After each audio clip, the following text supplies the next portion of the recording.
Good day, everyone. I'm Aaron McIntosh. I'm the Director of Product Marketing here at ActZero. And joining me today is Adam Mansour. Adam is our Chief Security Officer here at ActZero. Welcome, Adam. Hi, everyone. Thanks for joining us.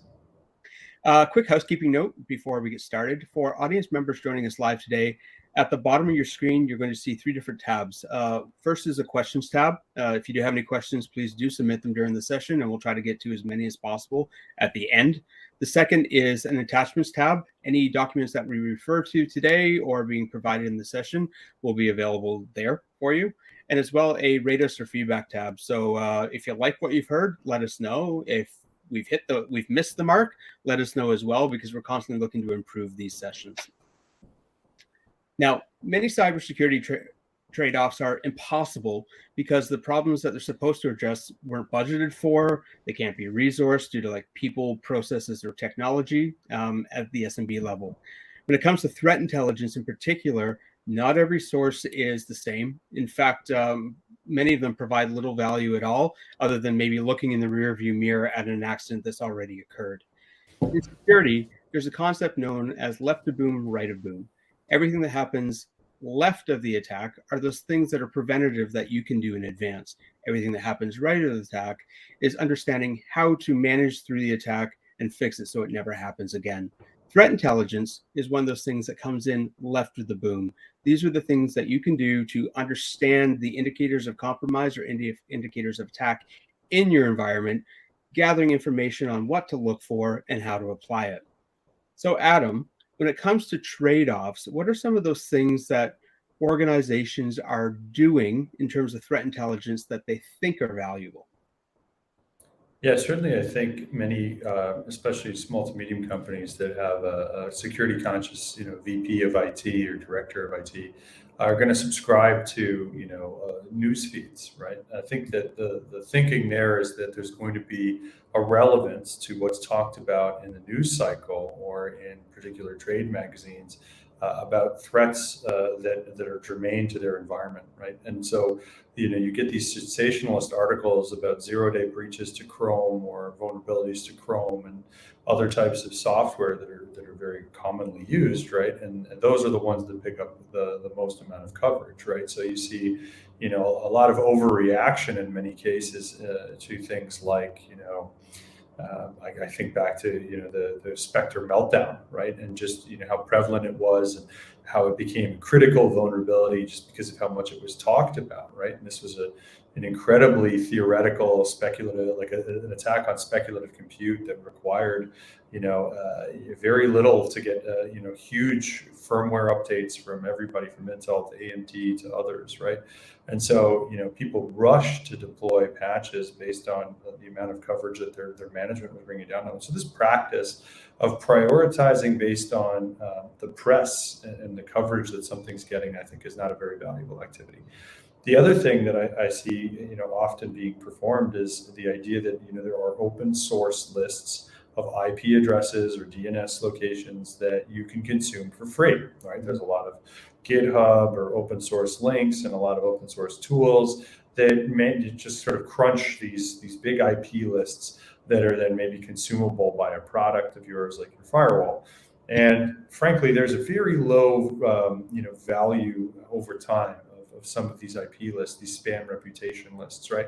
You see this a lot in kind of junior security analyst work where they'll type an IP into some blacklist and say, this is blacklisted, and that's their way of triaging if something is malicious or not. And the truth is that many modern attacks, frankly, survive very little on the idea that they have to maintain a remote IP address that's going to then be stained with a scarlet letter that ends up in these lists. And so, it's not very valuable because a lot of those lists should change, right, to reflect the changing nature of public IP space, but also that the attacker doesn't stay there for long. That it's ridiculous to think that they're just going to say, "Oh, you got me. That's where my botnet is," and that's over. Those are kind of legacy patterns that I think people still try to adopt today. There's also the concept, I think, that they're days and weeks behind the threat at that point, right? That they're not leveraging not only information about their existing software, because it's should come from your scanners and your agents and your other tools and notices and releases from your vendors to tell you stuff you should be hearing about, and not looking at everything to be like, that doesn't apply to me, that doesn't apply to me. And that those lists, even in themselves, are sometimes really late compared to vulnerability analysis you could get, that might be 2 or 3 days after a vulnerability is discovered, right, as opposed to weeks in some cases with these press releases. Yeah, and you mentioned, can you talk a little bit more about like dark web data and understanding, like what's been stolen? I know there's tools out there that some organizations are familiar with, like have I been pwned? Yeah, Not necessarily threat intelligence per se. yeah. I think they need to understand what threat intelligence really is, right? I think you rely on your Google password safe to say these passwords have been compromised, because they end up in these very, very public lists of exposed credentials due to specific companies, large companies, social media companies like LinkedIn, and specialized software like Evite and House and things like that are these single-use apps that we put our credentials in, and people think that that's uniformly captured by some of these, frankly, charitable projects like Have I Been Pwned, that aren't maintaining a connection to the dark web, to instant messaging. Their content is very specific to things like credentials, right?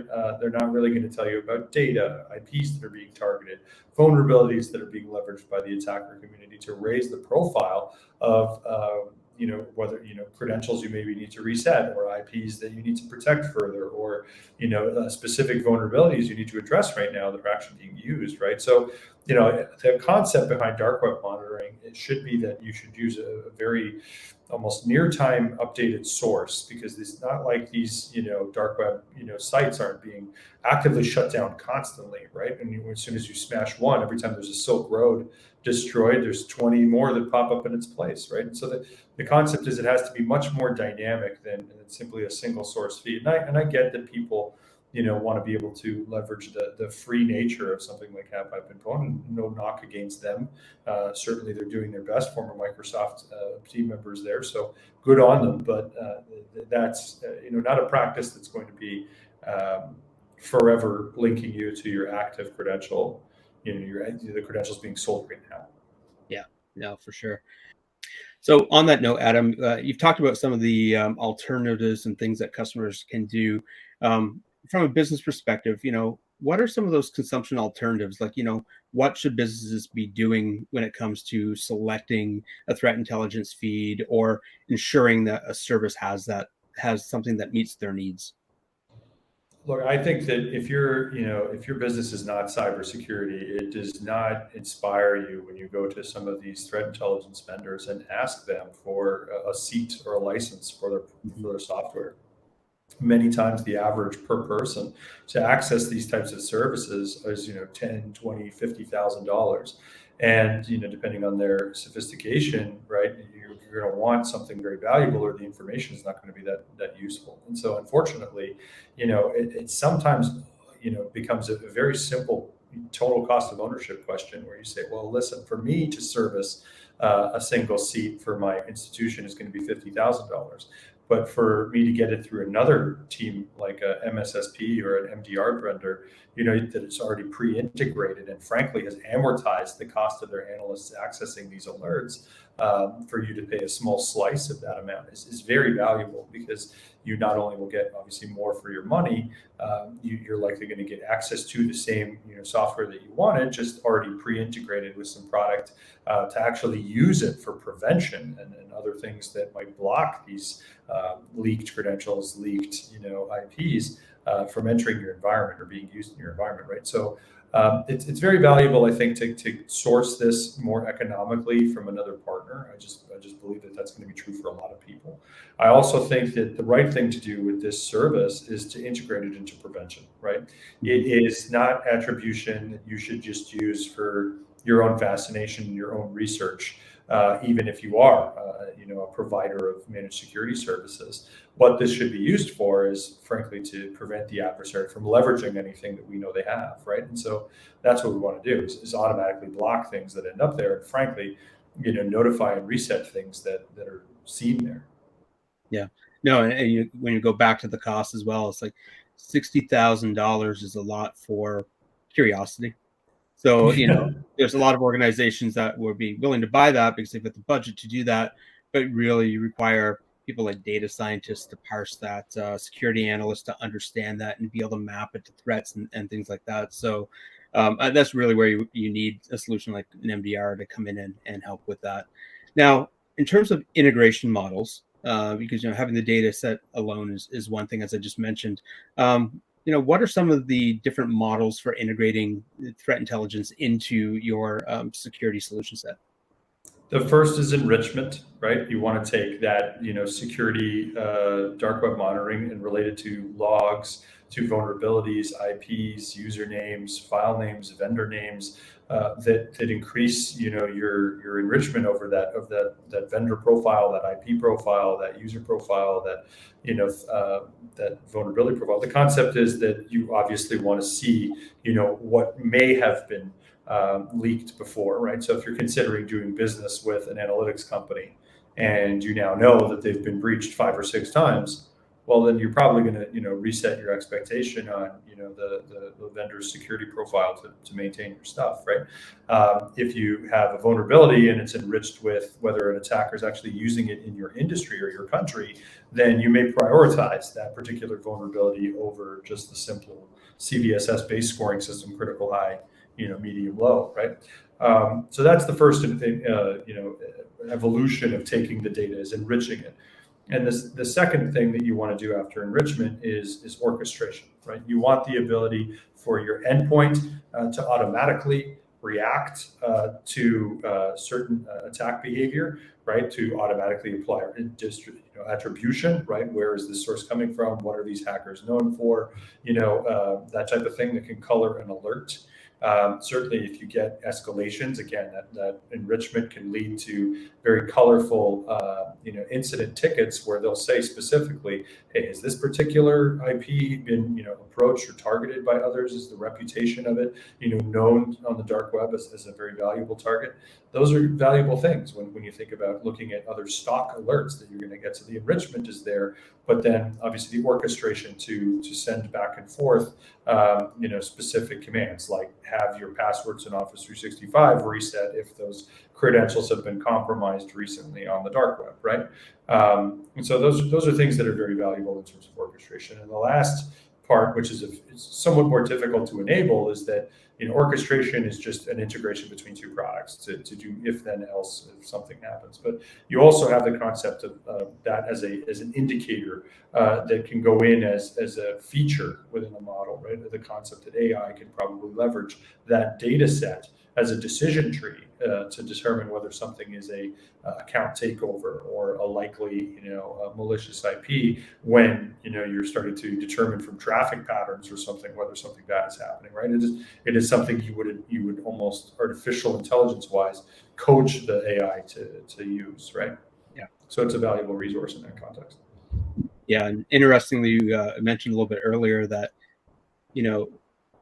as part of your assessment of companies, to understand, whether or not they've been hit a few times, and that goes for you too, as a small business. There are other organizations that are looking for vendors and people for their supply chain, and as part of SOC 2, you really need to make sure that your vendors are in check.